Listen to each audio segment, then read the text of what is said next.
saying about living in Vrindavan, please bless me, I can stay in Vrindavan. I said, I don't have the power to do that, and I didn't pray. And he said, go be sure. I said, no, I just prayed to Radha and Krishna. Because I, since the beginning, as I told you, my very life, in 74, and I got my first books, Krishna book, I just think of Radha and Krishna, and I pray over there. I didn't think I need to go anywhere else than that. In the Shringa, Kavachas and stuff like that.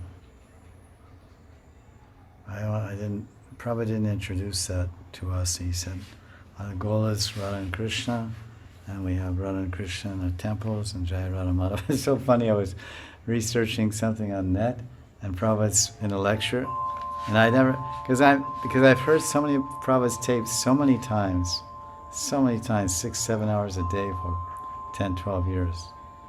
7 hours a day. I was selling books for 7 years at Earplug, and listening, changing batteries, listening to Prabhupada. So even when I'm speaking, a lot of times it's all has traces of source out to Prabhupada. So Prabhupada was speaking, I think I quoted in one of my recent articles, I don't remember. Maybe seeing Krishna everywhere or something. And he was saying something about that point.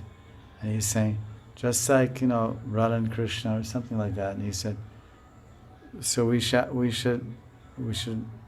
yeah, something. He said we should worship, he said, we are Gaudiya Vaishnavas. We are Gaudiya Vaishnavas. We are worshippers of Radha and Krishna.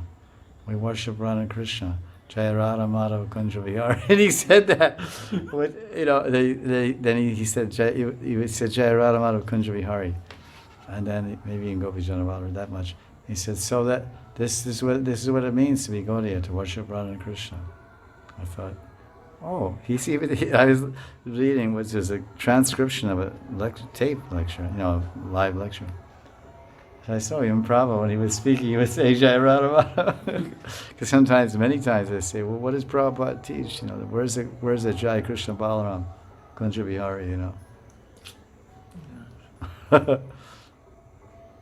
It's okay if someone has that stairati from last life, but you can't say that Prabhupada's broadcasting that.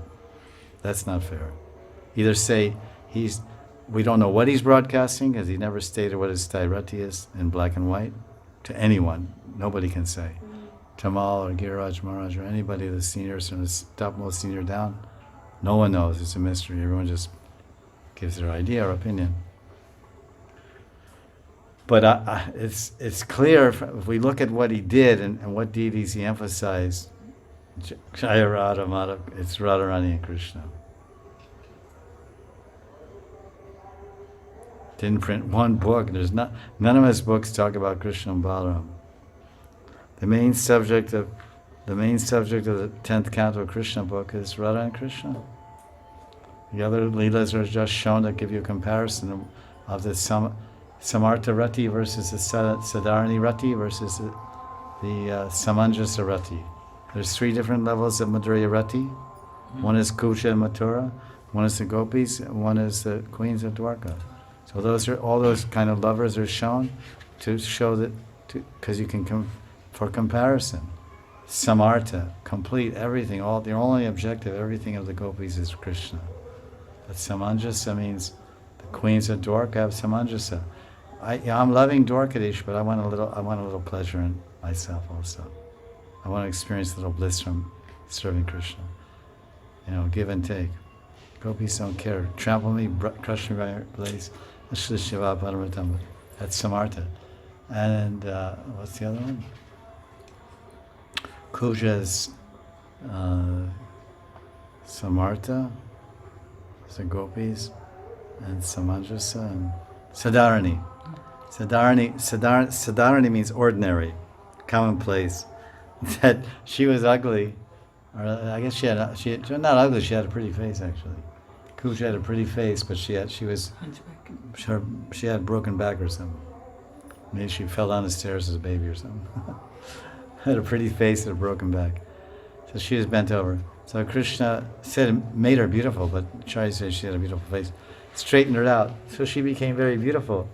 And if Kamadev touches you, If Kamadev touches you, and you know, you can imagine you might get a little lusty, because that's what happens. That's how people get lusty, because Kamadev touches you by shooting his arrows of form or taste or smell or whatever. These are his Panchabhana, 5 arrows.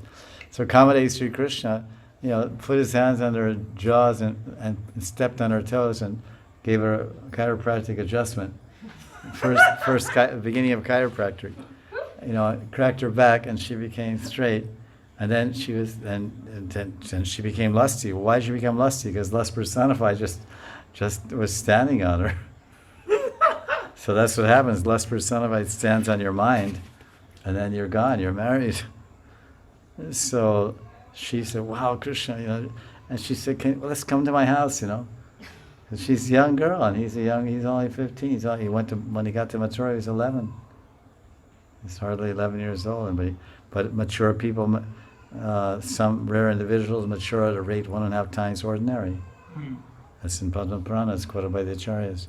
So Krishna's 11. 11 plus 6, 1.5 means 17. So a 17-year-old boy can look pretty damn handsome. Man, watch out.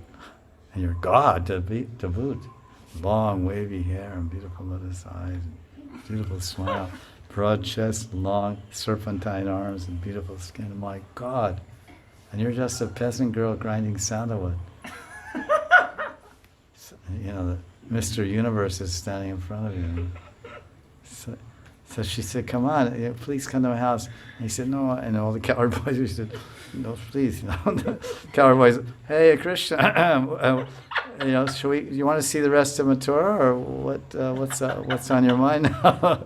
Because they're out walking through Mathura, seeing the sights, you know, and the washerman and this guy and that guy and flower mala wala and this guy and that. The washerman got an adjustment, got his head. Got a head transplant. Krishna knocked his head off with his toes or something. Hit him with his fingertips. Tip of his finger. Tip of his fingers cut his head off.